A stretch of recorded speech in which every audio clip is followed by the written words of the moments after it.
Welcome back خواتین و حضرات.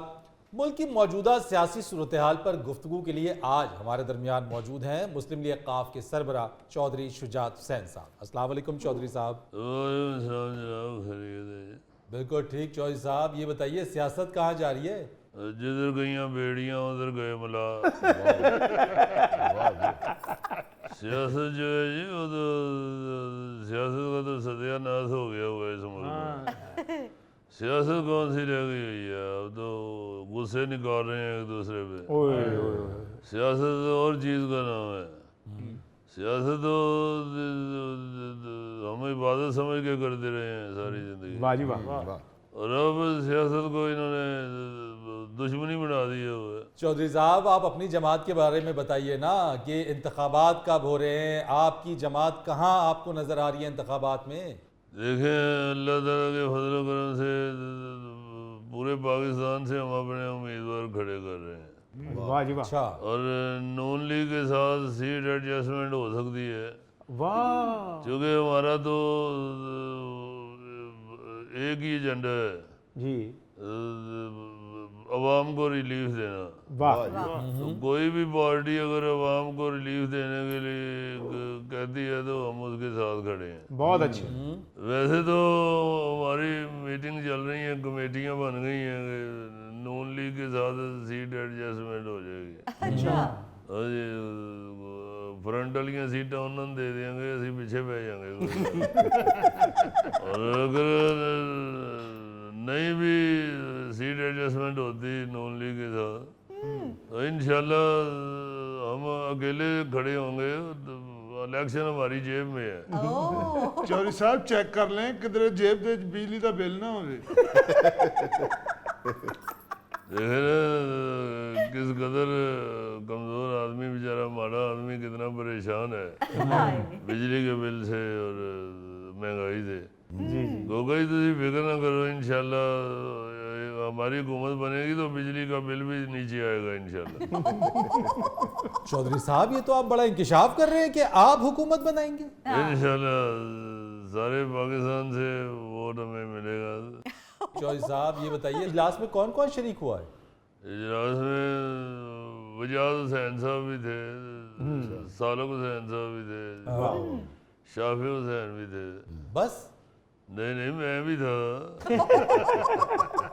مگر چودھری صاحب آپ کے اجلاس میں تو بہت سارے لیڈران ہوتے تھے. یہی میں بچوں کو سمجھاتا ہوں کہ بیٹا اتفاق میں برکت ہے. اتفاق اگر نہ رہے بچے آپس میں لڑ پے نے بس پھر اجلاس دا پھر اللہ ہی وارث ہے. اب اجلاس بھرنا مشکل ہو جاتا ہے. دیکھو راہ چوں سواریاں نہیں نہ بانیاں, ادھر اجلاس ایک ہی دفعہ بھرتا ہے تو پھر اجلاس سٹارٹ ہوتا ہے. تو یہ بچے آپس میں ایک دوسرے سے ناراض ہوئے ہیں, اتفاق میں برکت ہوتی ہے. تو چودھری صاحب پرویز الہی صاحب کے ساتھ کوئی معاملہ, کوئی بات چیت, کوئی پیچ اپ نہیں ہو پا رہا ہے؟ نہیں جی نہیں, اتھے ہی اڑے رہیں گے. میں پی ٹی آئی نہیں چھڑنی بات. میں چھڑ دیوے کری تھلے ڈگ کے ٹوٹ چلی ہے. نہیں جی میں اپنے موقع پہ سٹینڈ ہوں, اس لیے میں جیل میں ہوں. ان کو سمجھائے نا, اب تو پی ٹی آئی کے اچھے پی ٹی آئی کو چھوڑ چکے. بڑا کیا جی, میں کو جنہ بنائی وہ چھڑ گئے نے, تھی تو چلتی تو چڑے سو. چودھری صاحب الیکشن میں 5واں آپ کا بندہ نہیں ہے اور الیکشن آپ پورے پاکستان سے لڑ رہے ہیں. سارے پاسے اسی آپ ہی لڑنا ہے. ظاہر ہے امیدوار کھڑے کریں گے. ابھی تو انشاءاللہ مجھے یقین ہے کہ سندھ میں سے بھی ہم سیٹیں نکالیں گے. جی ہمارے قاف لیگ کے ایک لیڈر نے بتایا کہ سندھ میں چند حلقے ایسے ہیں جہاں پہ قاف لیگ کا بہت ووٹر ہے. اچھا جی. ہاں جی, جدھر دیکھیں لوگ سائیکل پہ جا رہے ہوتے ہیں. وہ تو چودھری صاحب پیٹرول مہنگا ہوا ہے اس لیے سائیکلوں پہ جا رہے ہیں. نہیں, سائیکل ہمارا انتخابی نشان ہے. وہ قاف لیگ کی محبت میں لوگ سائیکل پہ جا رہے ہوتے ہیں. اب تو فرید صاحب اللہ کے فضل سے